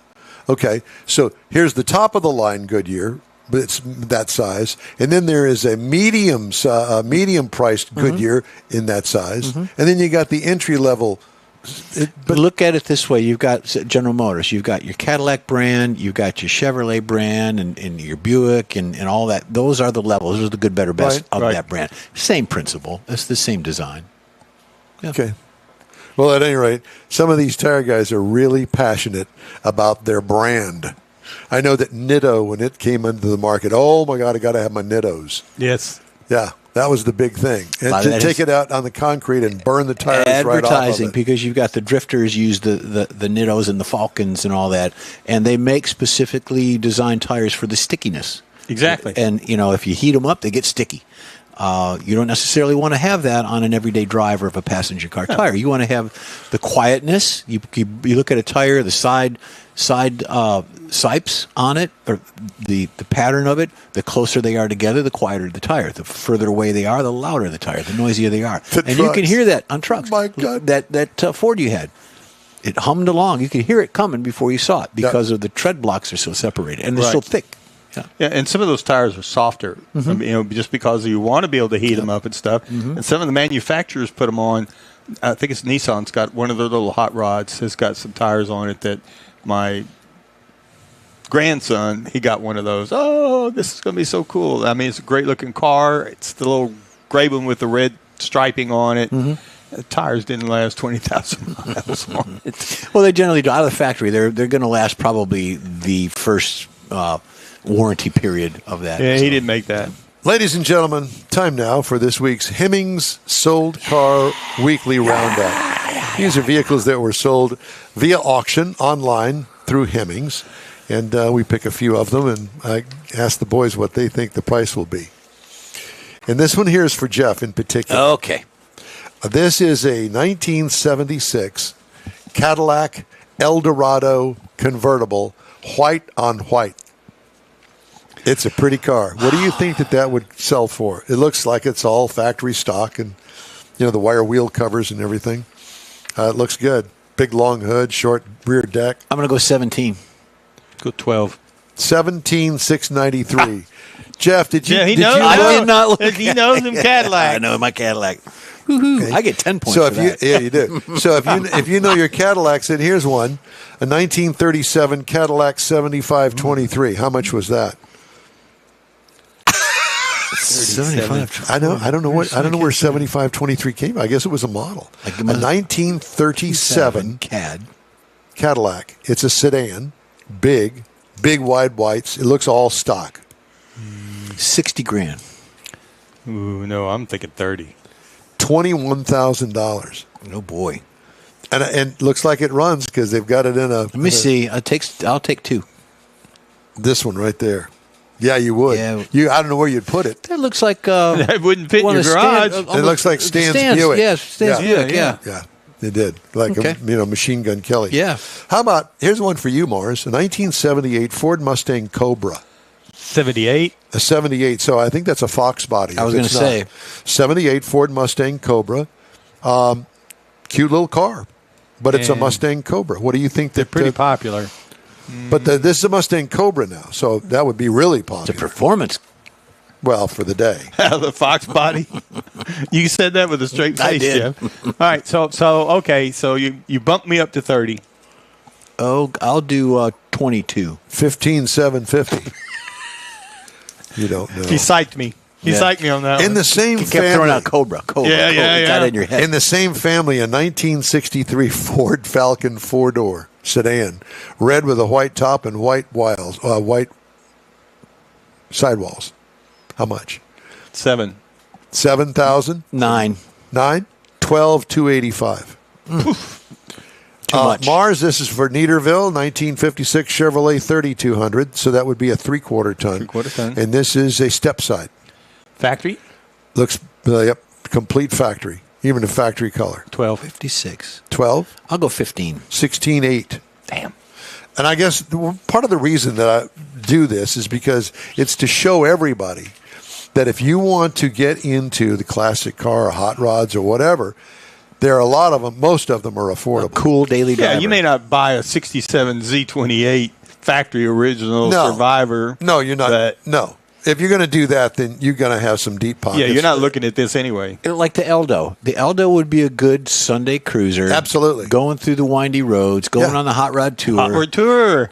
Here's all that another good hot stuff. rod tour car for you, Jeff. A 1948 Buick Estate wagon. Oh, A wagon. priceless. You want to see it? Steal my Look heart. at that. It's even got a little wood on the Oh, side my of it. God. I've got a little wood Still looking in at that. You got some wood. He didn't say that. He did say that. So what do you think that would bring? 32. Man, I don't have a clue, but if it's got Jeff that excited, I'll go to 40. $63,000. Now, for you Jeep freaks out there, and I know that there are a lot of them that listen to this program, here's a 1951 Willis What you talking about? CJ3A. Now, I don't know what a 3A is, but it's a CJ, okay? It has every look of the World War II Jeep. Does it look beat up? No, it's been, restored, but it's not factory original or anything. It's a driver. A 51 Willis CJ3A. What do you think something like that would You go first. 10. I'm going to go 10, 10. and that's stretching it, I think. I'm going to go 8.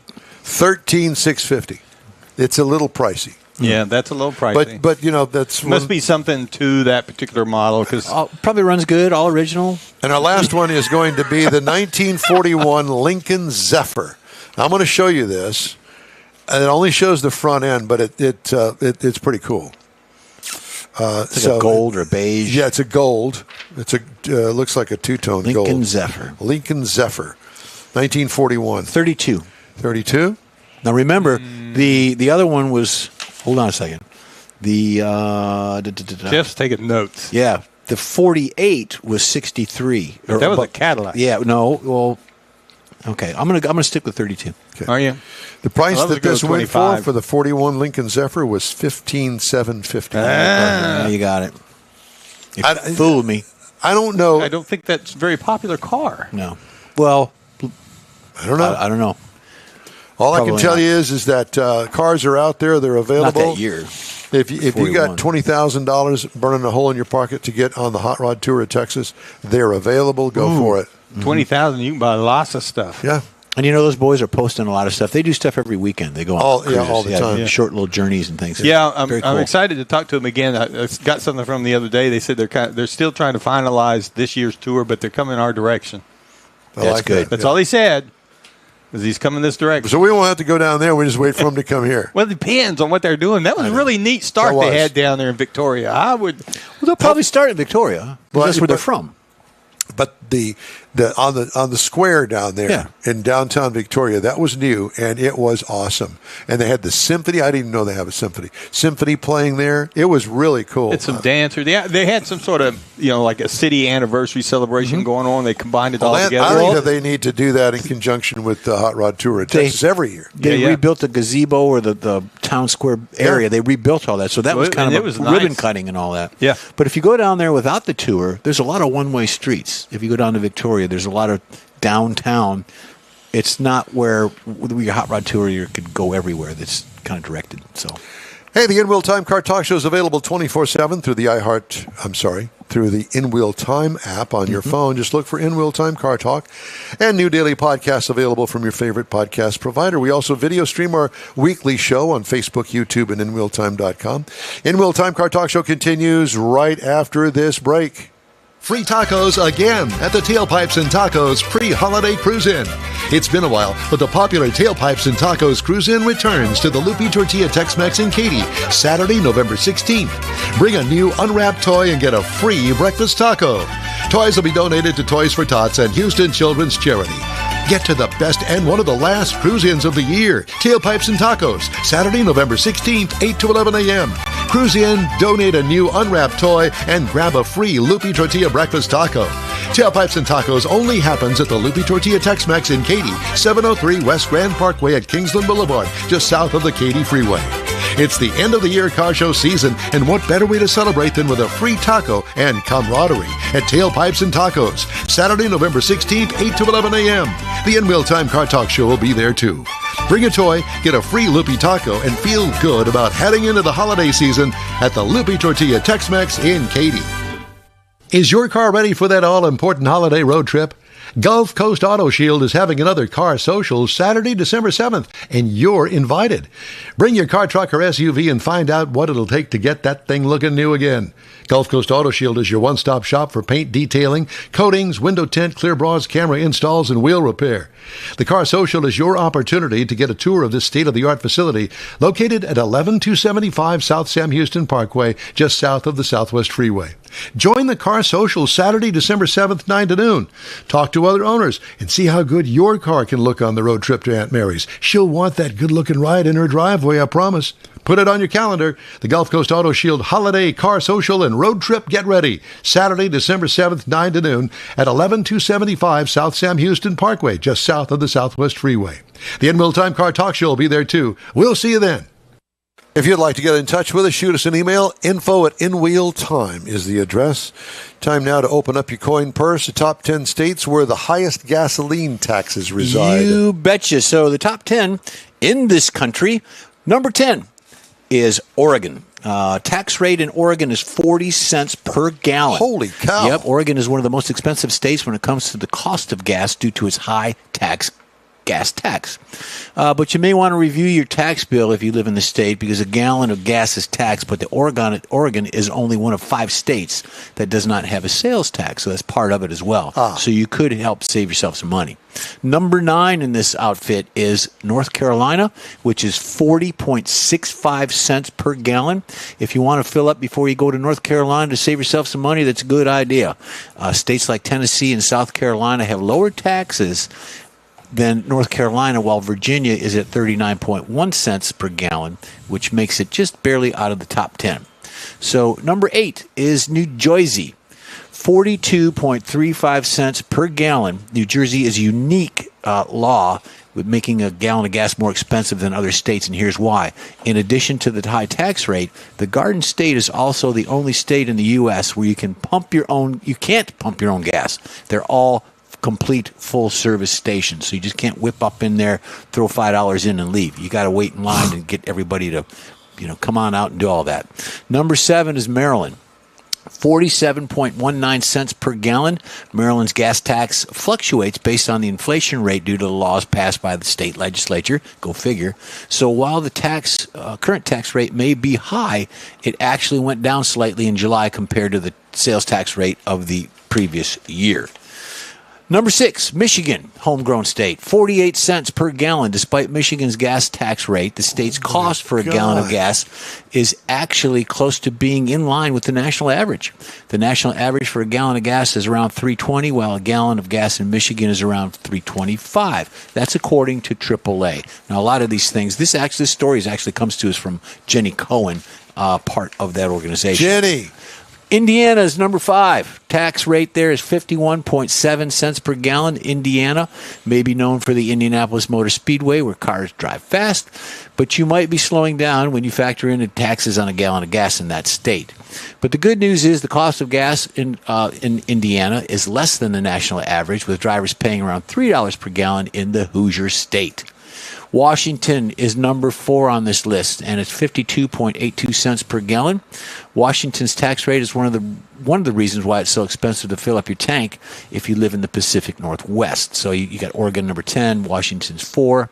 A gallon of gas average price is around $4.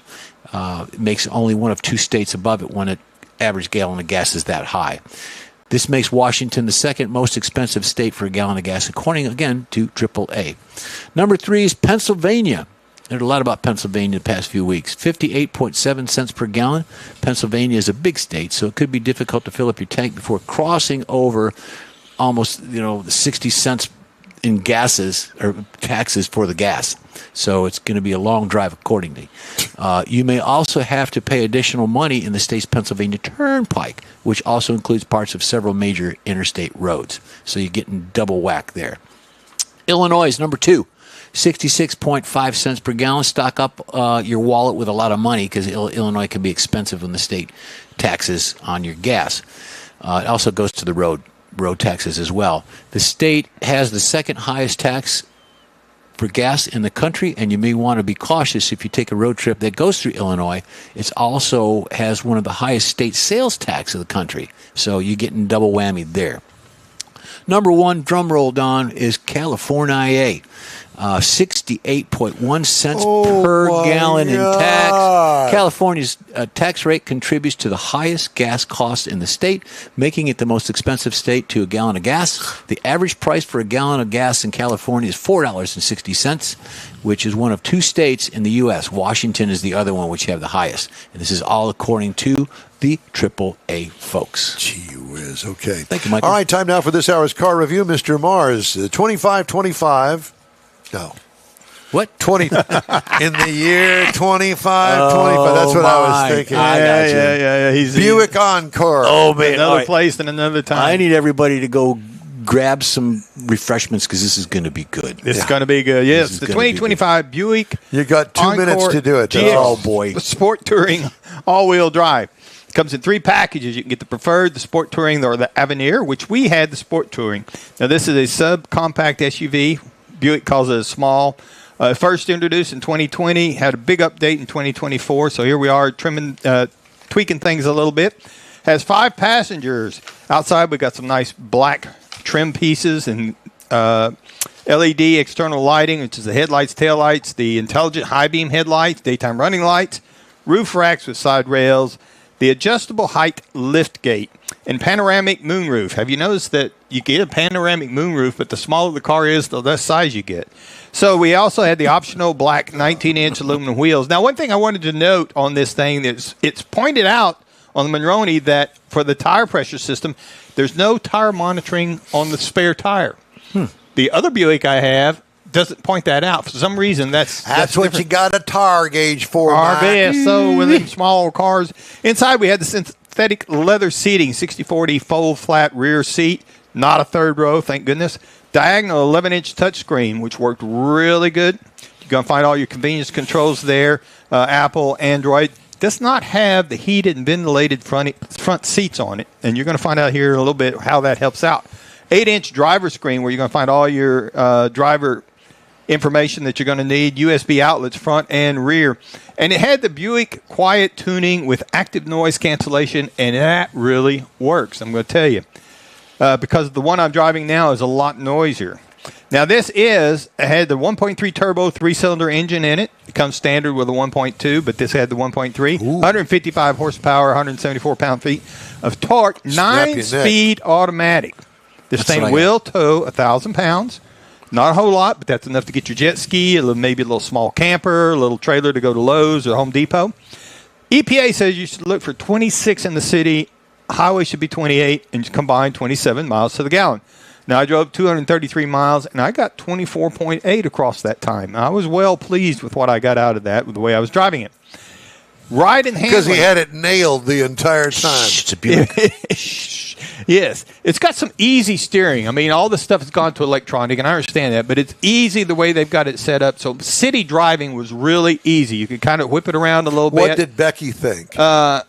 She didn't mind the way I was driving it. I didn't ask you that question. No, she liked it. You know, it's not quite as big enough for her. She wants something a little bit bigger. She thinks she needs something a little bit bigger, but it works great because it zips around town. You get out on the highway, it'll run highway speeds real easy. The only problem I had with it, out on the highway at highway speeds, if you decided you needed to make a high-speed maneuver, like pass somebody, that 9-speed automatic, you could tell that's the only time I really noticed it had a 9-speed. Yeah, it took a little bit more for it to find where it was going. Around town, that was not a problem. Now, here's the thing I really liked about this thing. Base model price on the Buick car. Encore. Yeah, Encore. I was looking for the GX, and it's really not the GX I'm talking about. The base Encore is really what I'm talking about, $26,000. Okay. Mm-hmm. That'll put you in this car. Now, the base trim price, which is the GX model, then you're looking at $28,800, and the GX Sport Touring all-wheel drive push it up to $33,380 as tested. Now, if you're looking for something else that's kind of in that category, you look across at the Mazda CX-30 starts at $24,995.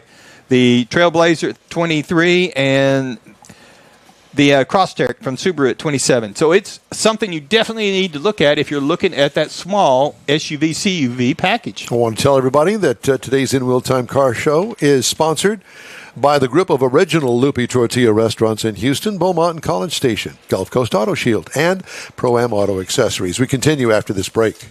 The holidays are upon us, and Pro-Am Auto Accessories is your local one-stop for the auto enthusiast on your gift list.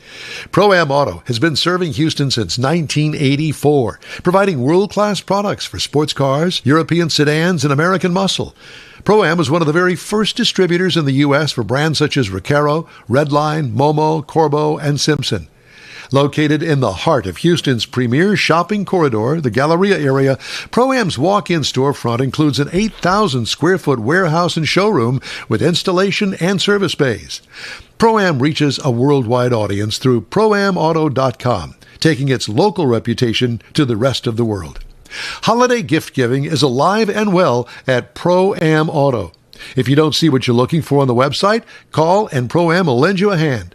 Pro-Am Auto, 6125 Richmond at Green Ridge in Houston's Galleria area. Call them at 713-781-7755. The fabulous Hemi Hideout is having an open house, and you're invited.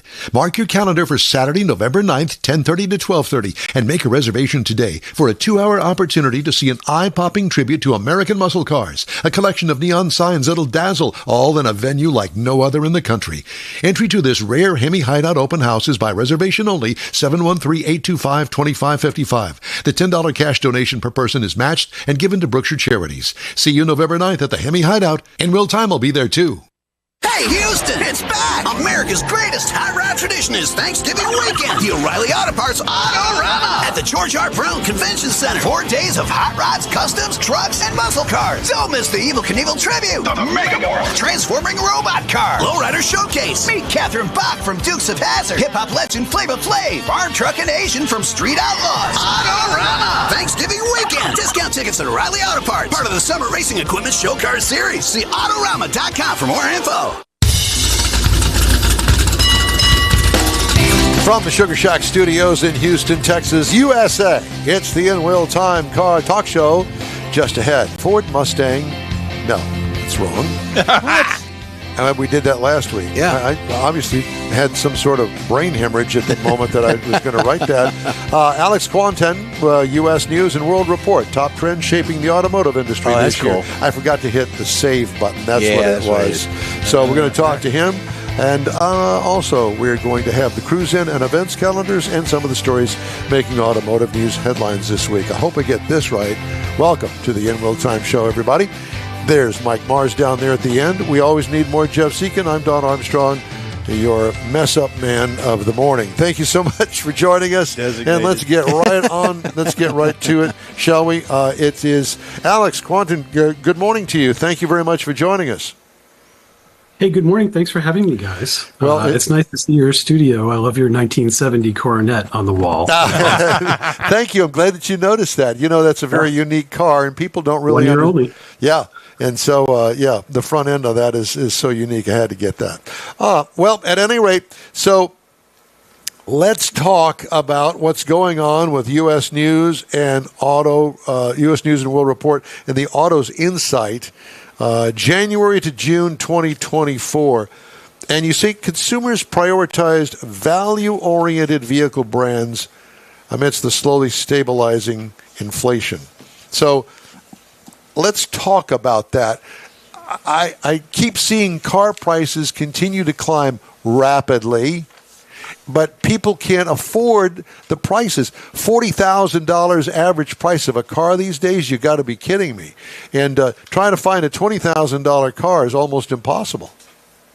Yeah, it's if you haven't bought a car in maybe like 5 to 8 years, which is, sort of the typical span for people who aren't car people. Yep.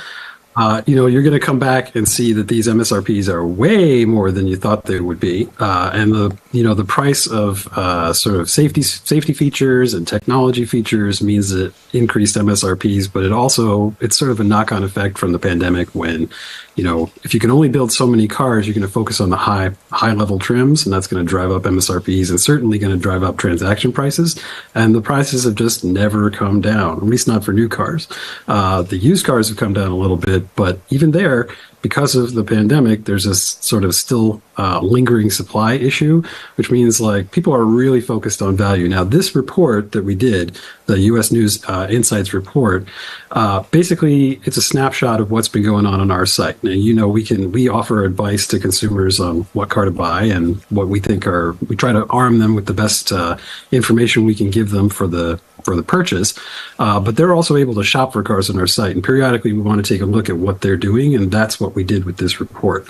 What we found is that a lot of people are shopping for midsize SUVs, or they're ending up shopping a compact SUV, probably because there's just like a price differential there, and they've also found what you can get out of a compact SUV today versus 10 years ago is a lot more space, a lot more features. They're not really having to compromise too much on that for the higher MSRPs. And I think basically this report is, a snapshot of people buying things that they can afford a little bit better and maybe getting a better value for what they're shopping for. Yeah, well, and certainly, I agree with you on all of that. And I also wanted to contribute this thought, and that was that, there was a big rush to build 3-row SUVs. And so they crammed in 3 rows into a midsize SUV, and it really wasn't the big hit that I think everybody thought it would be. I feel that maybe perhaps now that, who needs 3 rows? Unless you've got 5 kids, chances are you're not going to need 3 rows. Yeah, I get the size of the vehicle aspect of it, but still. And I think that, even the small or compact SUV is plenty for most people. Exactly. Don't you? Do you find that? Absolutely. Yeah. Yeah. I mean, some of the most searched vehicles on the site are like the Hyundai Palisade and the Kia Telluride. They're both 3 rows. And some of the most purchased ones are like the Hyundai Tucson and the Kia Sportage. Exactly. People get in the dealership and they decide, actually, if I don't really, really need that extra space, I can save a lot of money and get something that's pretty much just as good, and certainly save fuel and probably have a little more options. A lot of those big 3 rows, they're a V6 or maybe a Turbo 4. There's not a lot of hybrids other than Toyotas. They basically are looking at it. I think maybe people's eyes are bigger than their stomach when they're researching. And exactly. Then they figure out, I can get a lot for a little bit less. And the family unit is shrinking. People aren't having 4 and 5 kids. Exactly. Right. It's 2 at most, sometimes 3. That's unusual. We know a couple that's got 4 or 5 that we see every weekly, but they're unusual, and they just went through an exercise of getting a bigger car.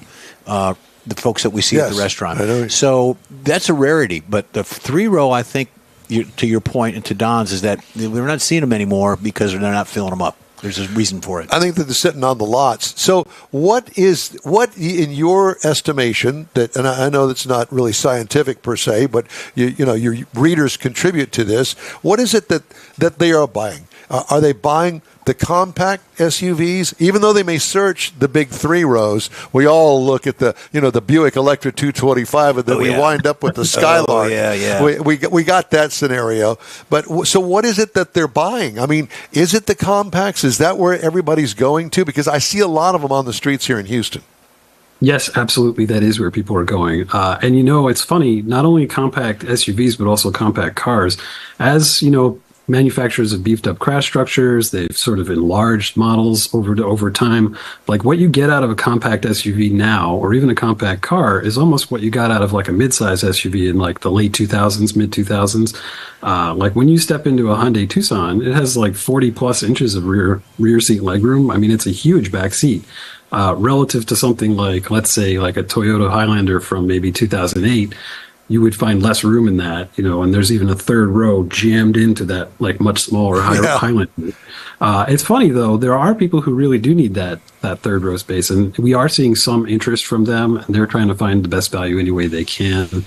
A lot of people on our site shop for minivans, and there are also a bunch of sort of 3-row jumbo-size SUVs, like crossover SUVs, that kind of fill the role of a minivan, but maybe don't have the minivan stigma. So people shopping for Chevy Traverse and maybe Volkswagen Atlas, with really big third rows, and they're trying to just figure out how to economize as best they can.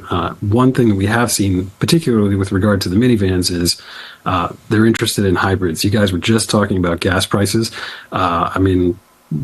It's usually going to be a lower cost of ownership if you've got a hybrid and you can just save the fuel that way. Yep. And I think people just, they're looking for every possible consumer advantage. Well, and if you have the right scenario where you live and you're just a daily commuter that drives, 25, 30 miles to work every day like myself, and you've got a place to plug it in during the day, and you got to place it, obviously, at the house at night, I think that may be something that you could look at now, because the price of electrics are coming down. They're not selling them because typically they've been too expensive. They've priced themselves out of the market, but that's certainly an option. I just got through driving the Camry hybrid, and wow, what a nice car. $40,000 is not cheap, but the gas mileage that you get, 600 miles on a tank of gas, the thing gets up and goes like it's got a V8 engine in it. I think it's a really good value if you're looking for a sedan. Oh, yeah, absolutely. I mean, just the money you save in the long term. I mean, most people, we're car people, I think. So, I kind of get bored with my car after a couple of years. Yeah. I think most people, they'll keep their car for, 8 to 10 years or even more. The average age of used vehicles now is something like 12.5 years. Mine was 11. So, 11. Yeah. So people are really keeping their cars a long time. And if you buy a hybrid, the savings in the long run just outweigh that higher MSRP up front. I think the main challenge that people are dealing with is just, interest rates are finally coming down, but we're still seeing the after effects of high inflation. As you said, the MSRPs are really high. But yeah, they look at that hybrid and they think, yeah, the value is just there, in the long term. And most of them are pretty pleasant to drive. I will say, for people new to hybrids, sometimes you can sort of be a little surprised by the brake regeneration and things like that. My uncle bought one of those Camry hybrids this year, and he didn't test drive it before he bought it, which you should always go. Always, yes. And he was used to. He had a Genesis G80 that he traded in. Oh boy! What a difference! A town car, and he was really surprised at the brake regeneration. It took him a good month and a half to get comfortable with the fact that it suddenly slows at a different rate. I drove one of those, and you could actually adjust the rate of the brake regeneration because somebody had set it where it was you let your foot off, and it's like you got your foot on the brake. And this particular one lets you ease up on that, and that was acceptable to me. Yeah, it's just a question of getting used to new things, I think, for most people with hybrids, especially with the plug-in hybrids. I mean, I wanted to just touch again on minivans. We now have 2 hybrid minivans. The Kia Carnival just launched a hybrid version. The Toyota Sienna is obviously hybrid only, and the Chrysler Pacifica, which is poor Chrysler, keeping it alive with just that minivan. They have a plug-in hybrid, and if you are just commuting around town, as I think a lot of parents are, if you plug it in at night, you're going to save a lot of money in the long term. If you don't plug it in, you buy the hybrid anyway, you'll save some money, but it's not so great. I think it requires just learning a different mindset for some people. Right, you're not using it the way it was designed. For me personally, now that they've really kind of perfected the hybrid, the non-plug-in hybrid that charges itself as you go down the street, that's my cup of tea. I don't want to jack with having to plug it in at night and then get 30 miles out of the charge, get it to work, got to plug it in, stay plugged in all day. It's just too big of a pain when you got the hybrid. You got to find a place to plug it in, even in your own driveway. You got to make sure I got to get close enough that I can plug it in. Thank you for reminding of that nightmare. And then once you plug it in and you forget that you're in a hybrid and you pull away and you yank the cord Well, out. it's not going to let you do that. There's all sorts of bells and whistles that go off. But I will tell you that I think that for me personally, if I were going to, somebody asked me, well, what kind of car do you think, what kind of driving style and that sort of thing? I would suggest really looking seriously at the hybrids, because you can get a really good hybrid for under $40,000. If it's under 40, I'm in. If it's over 40, I don't know. I got to look at it real close. Yeah. It's funny you should mention that. I just wanted to circle back to some of the other insights in the report. Yes, we found that about 17% of the people shopping on the site or researching on the site were looking for hybrids specifically. And I think that number is probably going to increase the next time we do this report, just because people are really interested in just getting better fuel economy. We also saw that I think 8% were shopping for pure EVs. And I think the mixture of the various popular EVs is going to change a little bit when we come to next year. Agreed, yep. Hyundai and Kia are really coming on strong, and actually one of the overarching themes of our report is that Hyundai and Kia are really taken pretty seriously as top tier rivals to Honda and Toyota now by most consumers. Agreed. There's much less of that stigma, and I think the product onslaught from the Koreans is really helping to shape the EV market. The second most searched vehicle on the EV market that we saw was the Kia EV9, which, as we were talking about, is another 3-row SUV. It's the first affordable 3-row electric SUV. There's also the Rivian R1S, the sixth most searched vehicle in our report. Wow. And the R1S, the third row, I was just in an R1S like 2 weeks ago. The third row is pretty small. It's great for other things, but it's a very traditional, like, small third row. Do you find it rather unusual that the Rivian has come on as strong as it has? But because we had all given up on it because they kept teasing it. Here comes the Rivian, la, la, la, la, la. Can they build enough vehicles? And all of a sudden, boom, it's in your face. You start seeing them everywhere now. Being in Seattle, it's a very EV-centric place. There are a lot of early adopter EV people here. So I started seeing them almost as soon as they came out, and they are chock-a-block. I mean, you can't go outside without seeing one. Wow. And I actually, driving it, it's a really good vehicle. There are some quirks. They developed their own infotainment system. There's no hard controls, which is kind of not so great. Perspective. And how old are you? 90, like us? Right. I mean, but at the same time, it does a lot of things really, really well, and it was pretty efficient in my test. And we've taken it off road before. It's a great off roader. I think people are overlooking how wonderful an EV can be as an off roader. The particular example I had was fitted with performance street tires, so I didn't take it very far afield. Too far off, yeah. But you can really do a lot of things because the precise control of that instant torque really makes it a great adventure vehicle. And I think people are really into like the look of it, the feel of it. It feels like a luxury vehicle. It doesn't surprise me that it's been successful. It's just the economies of scale of a startup are really tough. Alex, where can everybody get this U.S. News and World Report, top trends shaping the auto industry today? Come to cars.usnews.com. You can search for the report. We can also give you a direct link to give to your viewers. And when they're there, feel free to check out all our research. We've done a lot of research for consumers. We want to give you the best possible ammunition when you go into buying a car. Cars.usnews.com. Alex, it's a pleasure talking to you. Thanks so much for joining us today. Appreciate you. Thanks, guys. Much appreciated. You bet. U.S. News and World Report. Alex Quanton is his name. Hey, if you download our app to your phone, you have access to the In Real Time Car Talk show 24/7. Just look for In Real Time Car Talk in the App Store, and new daily podcasts available from your favorite podcast provider. We've got more of our show coming up right after this break. Free tacos again at the Tailpipes and Tacos pre-holiday cruise-in. It's been a while, but the popular Tailpipes and Tacos cruise-in returns to the Lupi Tortilla Tex-Mex in Katy, Saturday, November 16th. Bring a new unwrapped toy and get a free breakfast taco. Toys will be donated to Toys for Tots and Houston Children's Charity. Get to the best and one of the last cruise-ins of the year. Tailpipes and Tacos, Saturday, November 16th, 8 to 11 a.m. Cruise in, donate a new unwrapped toy, and grab a free Lupi Tortilla breakfast taco.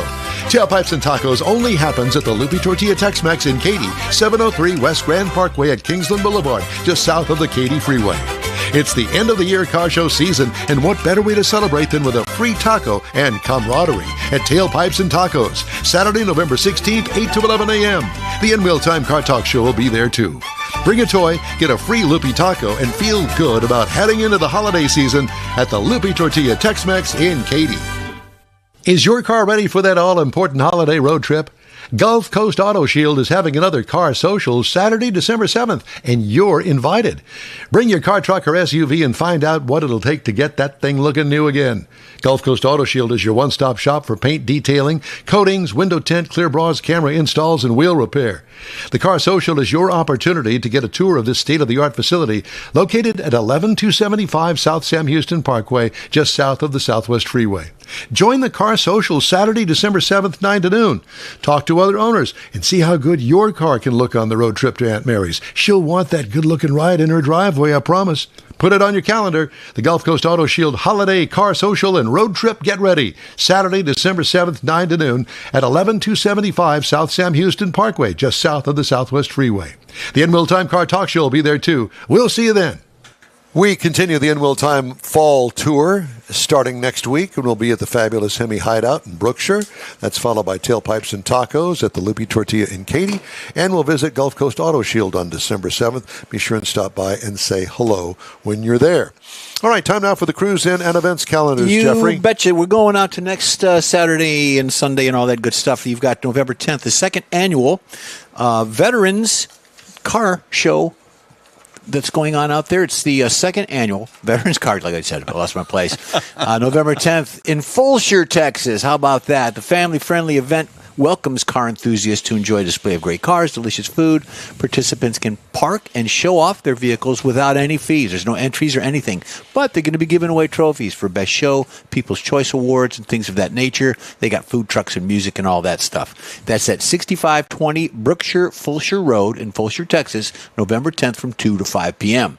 Then on Monday, November 11th, Veterans Day, the car show at Chick-fil-A in Fairmont Parkway, Mike. I know you're a big Chick-fil-A fan. Yeah, buddy. Car enthusiasts are invited to the car show at Fairmont Parkway. That's at 5104 Fairmont Parkway in Pasadena, Texas, November 11th from 6:30 p.m. to 8:30 p.m.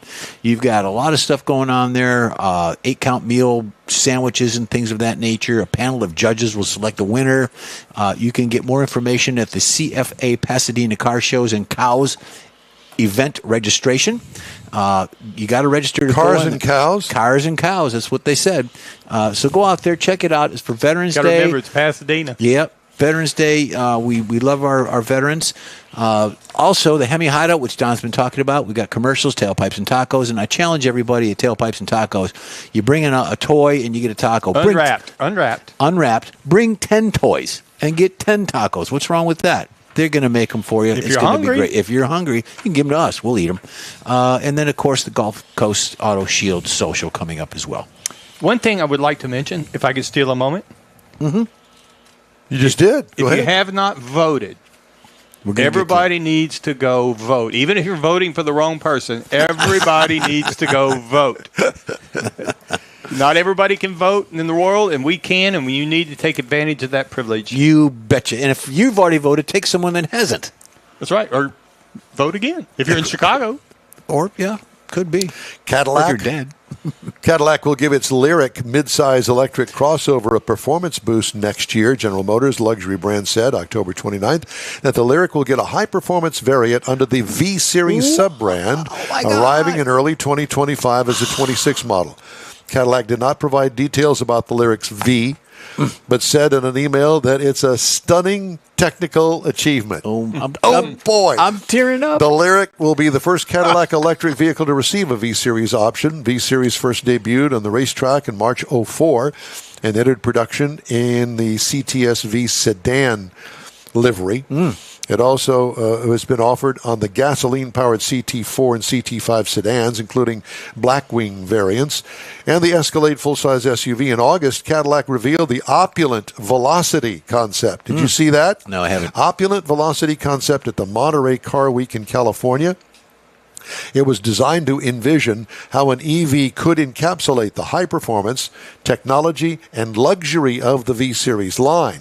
Brand designers said engineers, Opulent Velocity concept allows Cadillac to study future electric propulsion systems, autonomous technology, and the best ways to deliver driving information at high speeds, Jeff.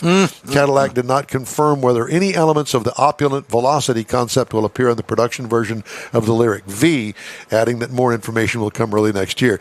They don't make the Opulent Velocity just to have it sit there and look pretty. No. I guarantee you that, sir, is going to be on the new V. And if Cadillac wants to send me one, I'll give them a great review.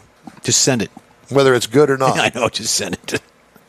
Let's see. I got a little short piece of time here that I thought that I would bash somebody. Stellantis' third quarter. There you go. Let's start with them. Ding, ding, ding. Stellantis' third quarter revenue slumped 27% as the automaker's shipments declined in most of its major markets. Net revenue fell to $35.8 billion, Stellantis said, missing analyst projections for better results. Shipments were down in regions including Europe and North America, with the companies working to shrink bloated inventory. Stellantis said has been grappling with product recalls and shrinking market share in the U.S. after they stopped building everything that made them money and sold on their dealership. What? They had a waiting list on some of that stuff. Yeah. Oh, hey. We're still waiting.